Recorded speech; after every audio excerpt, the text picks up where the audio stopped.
বিয়ের ছুটি কাটিয়ে বন্ধু গ্রাম থেকে অলমোস্ট 20 দিন পরে ঢাকায় আসলো আজকে। এগুলো নিয়ে আজকে ভিডিও বানাবো আর ওর সাথে কি মজা করলাম সেগুলোই তোমাদের সাথে শেয়ার করব। আসসালামু আলাইকুম বন্ধুরা, আমি রমজান ঢাকা থেকে বলছি। কেমন আছো তোমরা? নিশ্চয়ই ভালো আছো। সেদিন আমি রাতে ঘুমানোর সময় চিন্তা করি আজকে একটু আগে ঘুমাবো, কালকে সকালবেলা উঠে তারপরে ফেসবুকে কাজ করব, একটু বেশি করে সময় দিব। আর সেই দিনই আমার সব থেকে বেশি ঘুম থেকে উঠতে দেরি হয়ে যায়। কালকে রাতে খেলা টেলা দেখে আমার একদম ঘুমাতে অনেক দেরি হয়ে গেছিল। আর সকালবেলা উঠেই দেখি দরজা নক করতেছে। আজকে যে বন্ধু বাড়ি থেকে আসবে এই কথাটা আমার একদমই মনে ছিল না। ও এসে বলতেছে কতক্ষণ যাবত দরজা নক করতেছি, দরজা খোলাস না, তোকে ফোন দিলাম ফোনও পিক করস না। যাই হোক, আমি দরজা খুলে দিয়ে এসে ঘুমাইলাম। আর বন্ধুর রুমে যেহেতু পাখি আর রুমে রেখে গেছিল, ওই পাখিগুলো আবার বেলকনিতে উঠিয়ে রাখলো। রুম টুম গোছাইতে গোছাইতে অলমোস্ট 9টা নাকি 10টা বেজে গেছিল। ওই ঘুম থেকে উঠে আমাকে ডাক দিছে, ডাক দেওয়া বলতেছে চল বাইরে যে নাস্তা টাস্তা করি। যেহেতু 20 দিন পরে আসতে ওই অফিসে চলে যাচ্ছিল,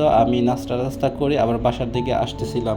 এসেই দেখি এই যে বিড়ালটা আমার জন্য দাঁড়িয়ে আছে। ওই ডেইলি এই সময়টাতে দরজার সামনে এসে বসে থাকবে। এইদিকে দরজা খুলে ওইও চলে আসলো ভিতরে আর আমিও আসলাম। ওই একদিকে খেলা করতেছিল আর আমি ফ্রিজ থেকে দুধ বের করলাম গরম করার জন্য। বিড়ালটা কিন্তু ডেইলি আমাদের বাসায় আসে এই সময়টাতে, 12টার দিকে এসে দরজার সামনে দাঁড়িয়ে থাকবে দুধ খাওয়ার জন্য। ওকে ডেইলি দুধ খাওয়াই। এই বিড়ালটাকে আমিও আদর করি, বন্ধু আদর করে, কারণ এটার মেজাজ একদম ঠান্ডা। এর যেমনি ইচ্ছা সেমনি কোলে নেন, কোনো কিছু করবে না, আসর টাসর কামড় টামড় কোনো কিছু দিবে না। এইদিকে বিড়ালকে দুধ ঠান্ডা ঠান্ডা করে অরে খাওয়িয়ে টাওয়িয়ে বাসা থেকে বের করলাম। আর বের করে এই যে দেখতেই পাচ্ছ আমি কিন্তু বাসাটাও গুছিয়ে নিলাম। একজন কমেন্ট করছে আপনারা যারা ব্লগ করেন তারা ডেইলি একই ধরনের কাজ দেখান, কিন্তু ভিন্ন ভিন্ন ধরনের কথা কিভাবে বলেন, কিভাবে কথা খুঁজে পান আপনারা? আমিও কিন্তু ভিডিও বানানোর আগে এগুলো চিন্তা করতাম, আসলে ভিডিও তো বানাবো কিন্তু কথা বলবো কি, কোন ধরনের কথা বলবো, কোন ধরনের কথা ভিউয়ার্সটা পছন্দ করবে, আমার কথা কি ভিউয়ার্সদের ভালো লাগবে কি লাগবে না, তারা কি ভিডিও দেখবে কি দেখবে না, আরো অনেক ধরনের চিন্তা ভাবনা মাথায় আসতো। আর যখন ভিডিও বানানো শুরু করলাম তখন দেখলাম আসলে টপিকস চলে আসে। আপনার প্রয়োজন আগে ভিডিও বানানো, ভিডিও বানাইতে পারলে কিন্তু ওই কথা বলার টপিকসটা এমনি এমনি আপনার মাথায় অলমোস্ট চলে আসবে। আর মানুষের ভিডিও একটু বেশি বেশি দেখতে হবে, মানুষ কোন ধরনের কথা বলতেছে, কি ধরনের কথা বলতেছে, এগুলো খেয়াল করে দেখতে হবে। আমরা যদি মানুষের ভিডিও, যারা ব্লগিং করে তাদের ভিডিও যদি বেশি বেশি টাইপের দেখি তাহলে কিন্তু আমাদের মাথায় অনেক ধরনের চিন্তা ভাবনা চলে আসবে।